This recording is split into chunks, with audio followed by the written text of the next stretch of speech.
भारतमा सास फेर्न नपाएर तडपी तडपी मर्ने अवस्था आइसकेको छ। राज्यका सबै संयन्त्र अदृश्य कोरोना भाइरससँग असफल प्राय भइसकेका छन्। स्वास्थ्यका क्षेत्रमा सबल मानिएको भारत हात फैलाउन बाध्य बनेको छ भने नागरिक ज्यान बच्ने आशामा सरकारमाथि आशा टिकाएर बसेका छन्।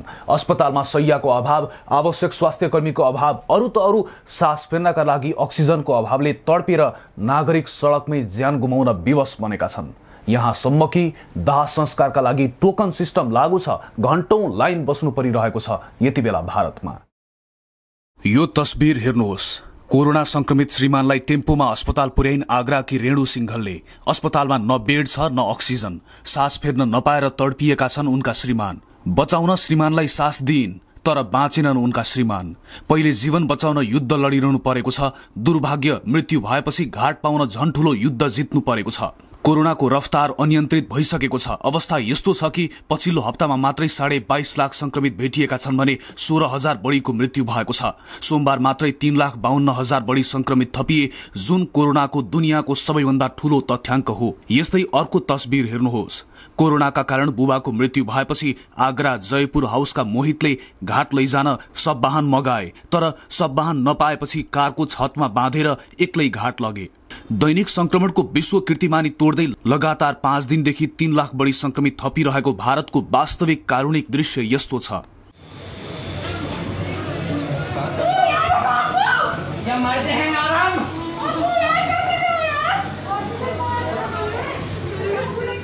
दर्जनौं राज्यमा सयौं शव एकसाथ जलिरहेका छन्। 24 घण्टा शव जलाउँदा पनि मसान घाट खाली छैन। कति बेला घाट खाली हुन्छ र शव जलाउने पालो आउँछ भनेर मसान घाटका बाहिरी सडकमा शवहरूको लाइन लगाइएको छ। त्यही सडकमा अक्सिजन लगाएर मानिसहरू जीवन र मृत्युको दोधारमा बाँचिरहेका छन्। कारण अस्पतालमा बेड र अक्सिजनको हाहाकार मचिएको छ। एउटा देशमा दैनिक 3,000 मान्छे मर्छन्। परिणाम एउटा शव वाहनमा 8 वटासम्म शव हालेर मसान घाट लानु परेको छ। शव वाहनले शव ओसारेर नसकेर हुँदा टेम्पोमा शव ओसार्ने दिन आइसकेको छ। सारा राज्य संयन्त्र सक्रिय छ, तर कोरोना संक्रमण र मृत्युदर घट्ने नामो निशाना छैन।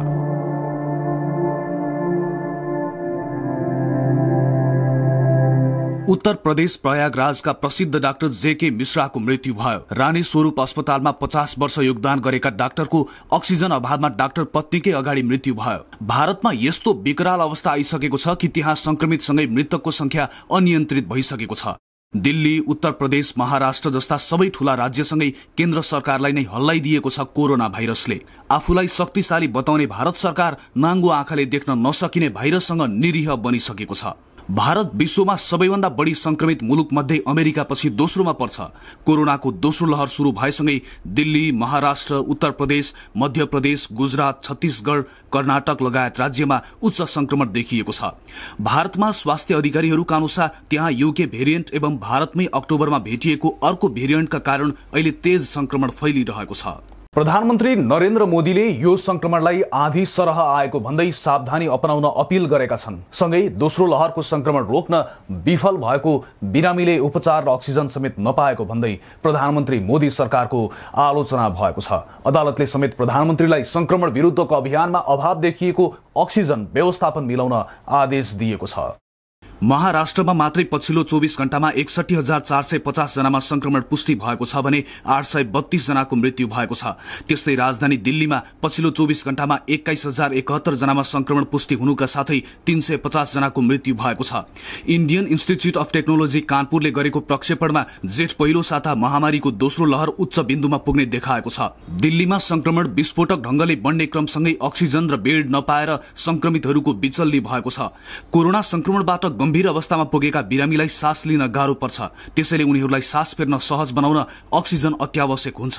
तर भारतको राजधानी नयाँ दिल्ली लगायत देशका कयौं शहरहरूमा अक्सिजनको चरम अभाव भएको छ। अक्सिजन नपाएर बिरामी छटपटिएर मरिरहेका छन्। पछिल्ला दिनमा संक्रमित हुने र निको हुने संख्या बीचको फरक पनि बढ्दै गएको छ। रेमडेसिभिर लगायत औषधिको चरम अभाव देखिएको छ। अहिले भारतका दिल्ली सहित महाराष्ट्र, गुजरात, हरियाणा र मध्य प्रदेशमा अक्सिजनको अभाव देखिएको छ। उत्तर प्रदेशमा पनि केही अस्पतालमा मात्रै अक्सिजन बाँकी रहेको समाचार आउन थालेको छ।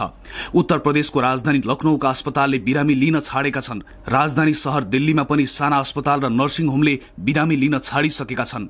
भारतका केही शहरमा बिरामीका आफन्तहरू अक्सिजन रिफिलिङ सेन्टरमा अक्सिजनको लामो लाइनमा देखिन थालेका छन्। हैदराबादमा अक्सिजन लिन आउनेको भिड मिलाउन बाउन्सर समेत राखिएको छ। कोरोना संक्रमित धेरै बिरामीको अक्सिजन पाउनु भन्दा पहिला नै मृत्यु हुन थालेको छ। उत्तर प्रदेशका केही अस्पतालहरूले त बाहिर नै अक्सिजन सकिएको बोर्ड लगाउन थालेका छन्। अस्पतालमा श्वास प्रश्वासको समस्या भएका धेरै बिरामीहरू आउन थालेका छन्, जसको कारण आईसीयूको बेड अभाव छ। बेड पाउने भाग्यशालीलाई पनि अक्सिजनको अभावका कारण बचाउन सकिएको छैन। कोरोना फैलिनु अघि भारतमा हरेक दिन 700 टन मेडिकल अक्सिजन आवश्यक थियो। अहिले अक्सिजनको माग 5000 मेट्रिक टन पुगिसकेको छ। भारतका केही राज्यले राम्रोसँग अक्सिजनको व्यवस्था गरेका छन्। भारतको दक्षिणी राज्य केरलाले माग र बढ्दो कोरोना संक्रमणलाई ध्यानमा राख्दै अक्सिजनको आपूर्ति बढाउने निर्णय गरेको थियो। अहिले केरलामा पर्याप्त मात्रामा अक्सिजन छ र उसले अन्य राज्यलाई पनि अक्सिजन पठाइरहेको छ।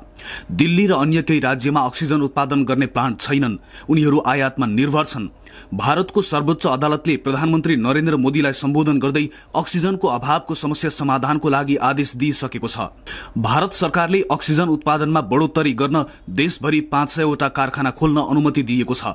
आलोचकहरूले कोरोनाको दोस्रो लहरको लागि सरकारले पर्याप्त तयारी नगरेको आरोप लगाउँदै आएका छन्। तपाई हामी कतिपय आज पनि सामान्य आकलन गर्दै कोरोना संक्रमण विरुद्ध लापरवाही र खेलाची गरिरहेका छौं। हामी यदि यसो गरिरहेका छौं भने यो सबैभन्दा ठूलो भूल गरिरहेका छौं, जुन भूलले हामीलाई पश्चाताप बाहेक केही दिने छैन।